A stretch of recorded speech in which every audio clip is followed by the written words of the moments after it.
Tudo o que você precisa saber sobre inflamação, emagrecimento e como prevenir e tratar doenças autoimunes. Parecem assuntos diferentes, mas você vai entender que eles estão completamente relacionados. Eu sou a doutora Bruna Covre, médica especialista em longevidade e te ensino a ficar jovem, saudável e magra com método simples e fácil de seguir.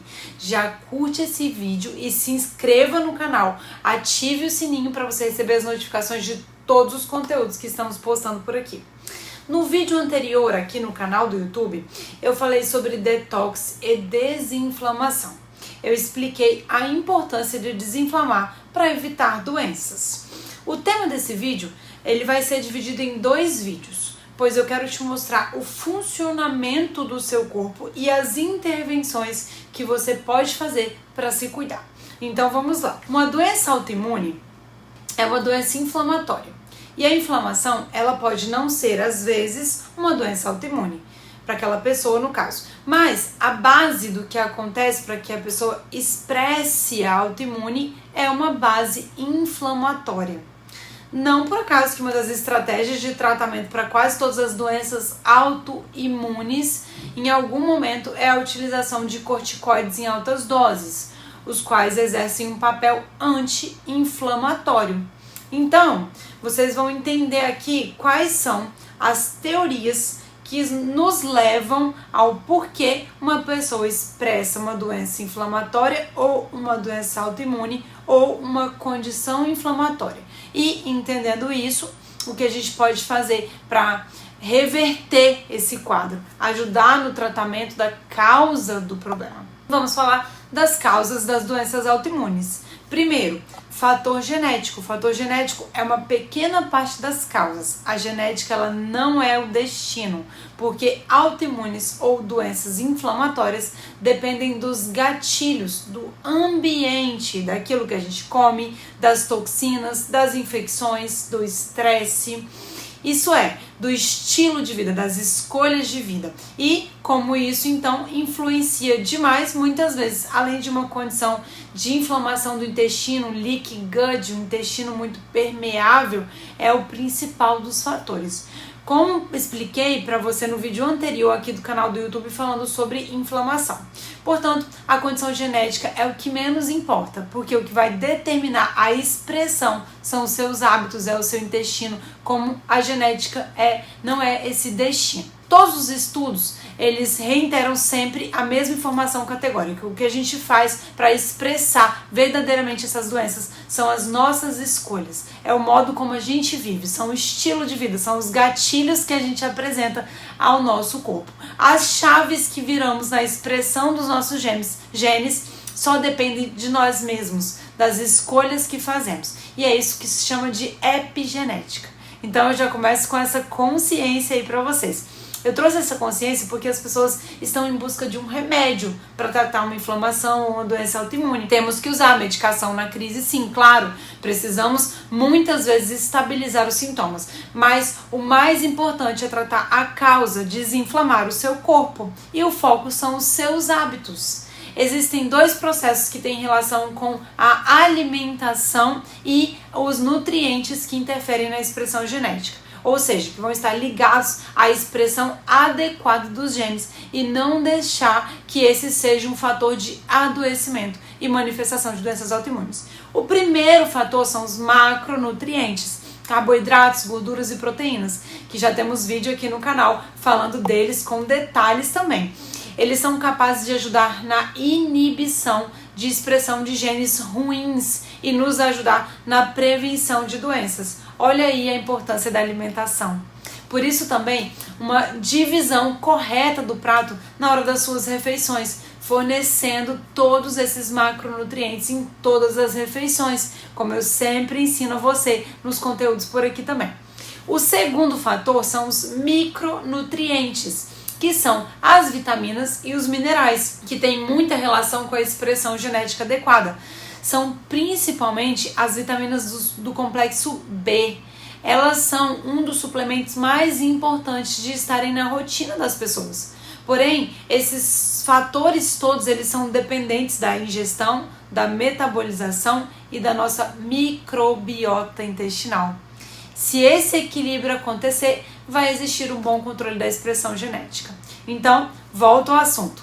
Depende diretamente da alimentação, pois a sua microbiota intestinal, ou seja, as bactérias que habitam no intestino, elas precisam estar saudáveis. Os jejuns e os shots são excelentes formas de aumentar a variabilidade das bactérias do intestino e ajudar no intestino saudável. Temos também opções de não nutrientes para auxiliar no processo, principalmente os polifenóis. O que são eles?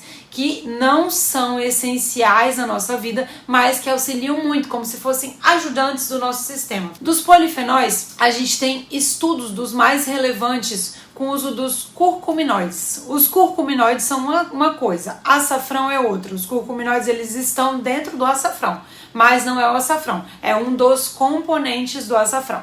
O açafrão tem muitas outras coisas. A cúrcuma utilizada na alimentação, nos shots matinais, ela possui um efeito local no intestino. Vai ser importante para a sua saúde intestinal, mas não chega a ser absorvida uma quantidade de curcuminoides para ser utilizado pelo seu organismo. Por isso, é importante a suplementação de curcuminoides.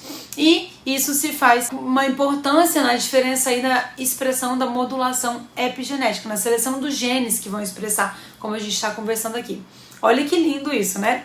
Quando a gente fala de doenças inflamatórias, os curcuminoides eles têm um papel chave, porque além de serem moduladores da expressão genética, eles são os melhores da natureza para modular a expressão da inflamação também. Então, como a modulação não é de uma forma aguda, não adianta assim você começar a tomar hoje e já achar que já vai ter o resultado imediato. Modular é ajudar, só que de uma forma natural. Temos também o gengibre, que nos ajuda aí. Ele tem menos potência do que os curcuminoides, mas o gengibre ele não faz tanto efeito na inflamação como os curcuminoides. E aqui eu tô falando do gingirol dentro do gengibre. E nesse caso é mais fácil e mais gostoso também, porque você pode tomar o chá de gengibre, fazer o shot, o suco de gengibre, que vai ser suficiente aí.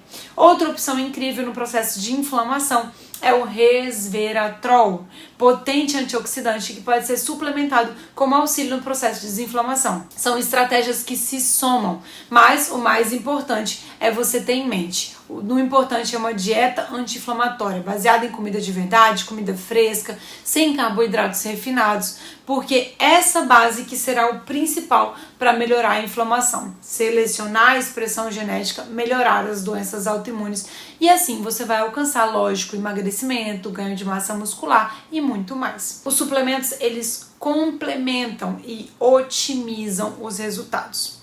Aprendemos a importância da alimentação e algumas estratégias de suplementos para melhorar a expressão genética, inflamação e, consequentemente, doenças autoimunes. Segunda causa de doenças autoimunes, e que eu sempre trago esse tema para você: ciclo circadiano irregular. Regular o ciclo também vai ser importante na seleção da expressão genética. Para controlar a inflamação, precisa controlar o ciclo circadiano, que é o ciclo do dia e da noite, que é ideal que estejamos dormindo à noite e acordados durante o dia. Se não regula o ritmo circadiano, você vai inflamar mais. Isso foi prêmio Nobel de Medicina, sobre os genes que regulam o nosso relógio circadiano, o nosso ciclo circadiano. Ter o dia e ter a noite, dormir à noite, não comer muito tarde, não comer muito cedo, fazer exercício durante o dia, não ter muito estresse à noite. Então, depois desse prêmio em 2017, o que nos chamou a atenção é que, de fato, esse relógio circadiano ele precisa ser respeitado, pois nós somos seres de 12 horas, o nosso ciclo é de 12 horas. O trabalho, o excesso de comida, estresse, exercícios físicos deveriam ser realizados, praticados, mas no período de 12 horas do dia, principalmente das 6 da manhã até as 18 horas da noite. E se a gente for pensar na carga alimentar, ela deveria ser concentrada das 10 horas da manhã às 18 horas. São os melhores horários, os melhores momentos, as melhores janelas de alimentação para que o seu corpo consiga digerir adequadamente e metabolizar esse alimento.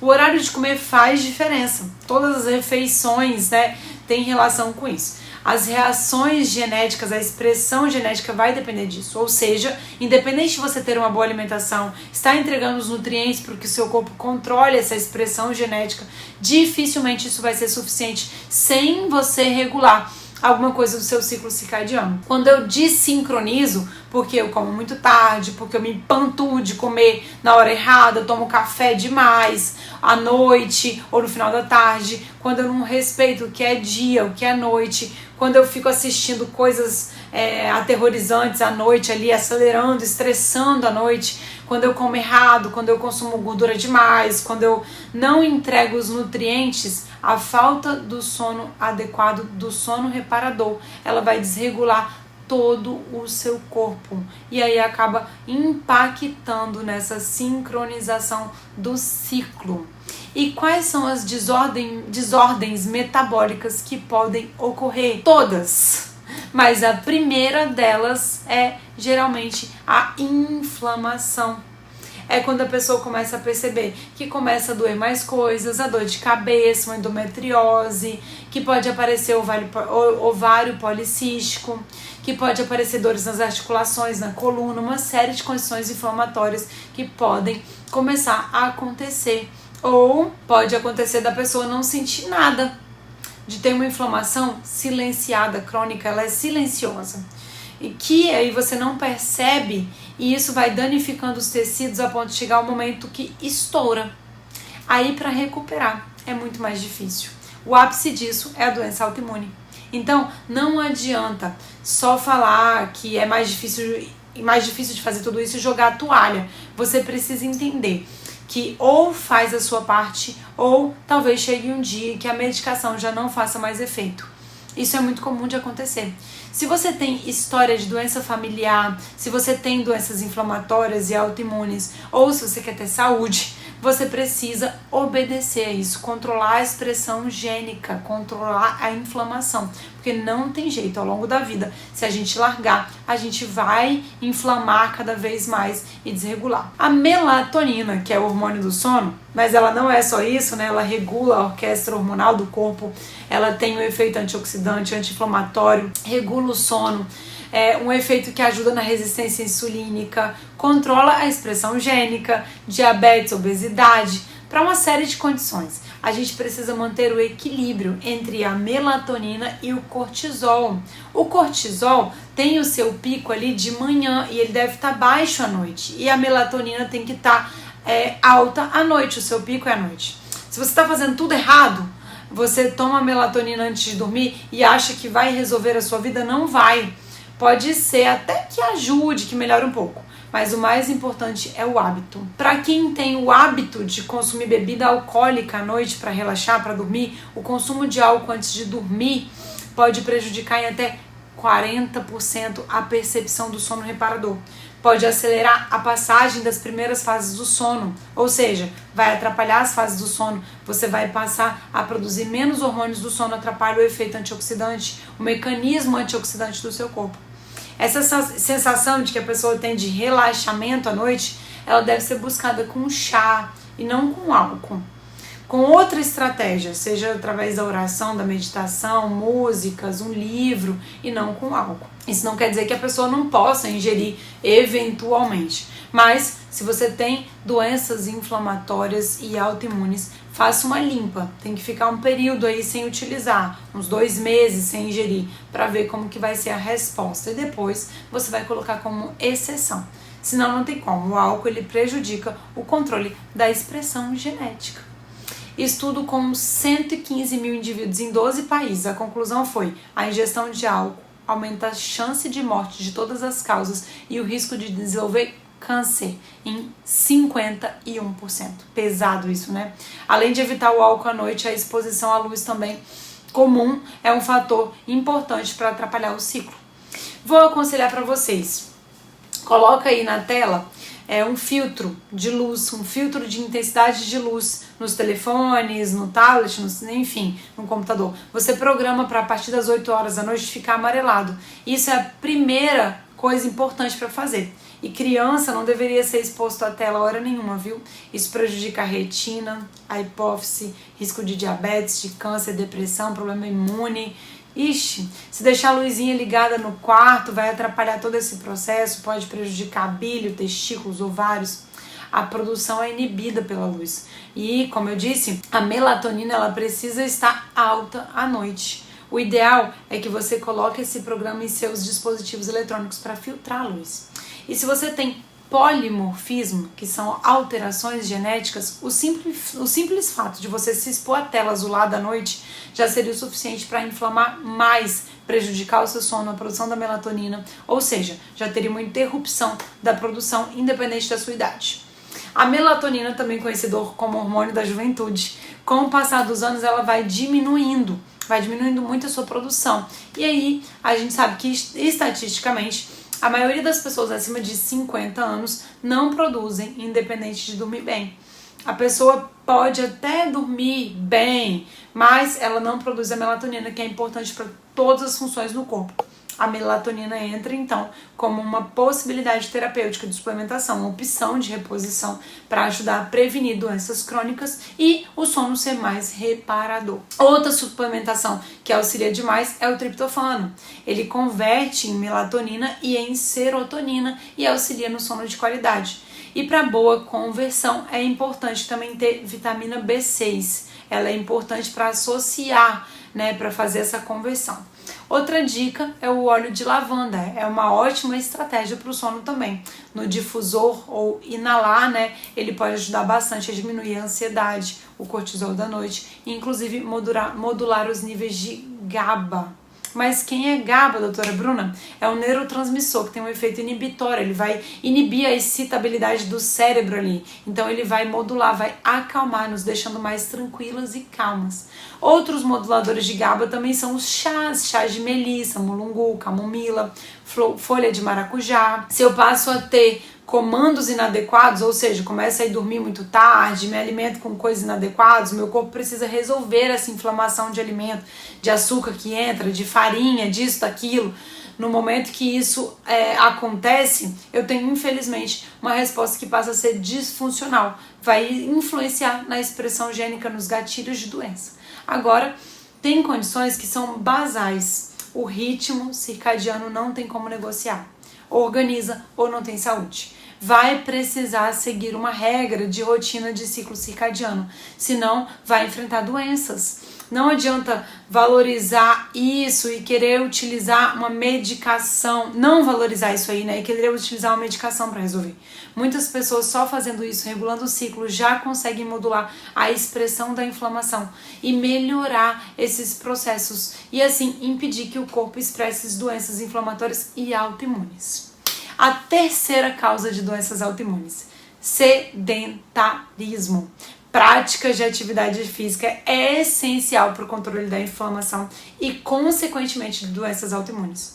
Quais exercícios físicos? Moderado ou até leve, às vezes. Para o controle de doenças inflamatórias, eu preciso estimular o músculo.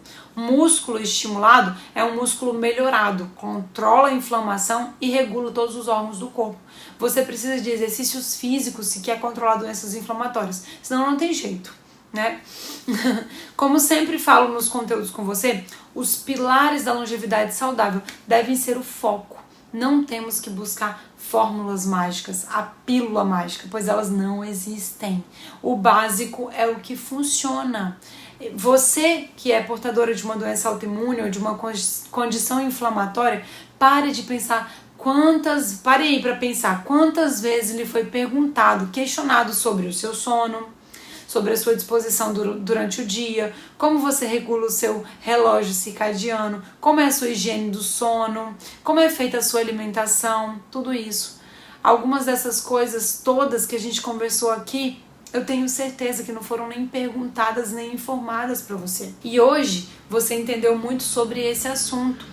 Eu trouxe aqui alguns pilares que são importantes. Na sequência, nós teremos na parte 2 desse conteúdo que eu vou falar mais sobre as mais causas e vou passar diversas opções de tratamentos para te auxiliar a prevenir e tratar essa inflamação e doenças autoimunes. Muito conteúdo, não é isso? Gostou dessas informações? comenta aqui e compartilha com aquela amiga que precisa ouvir isso. E eu te espero na parte 2 desse conteúdo.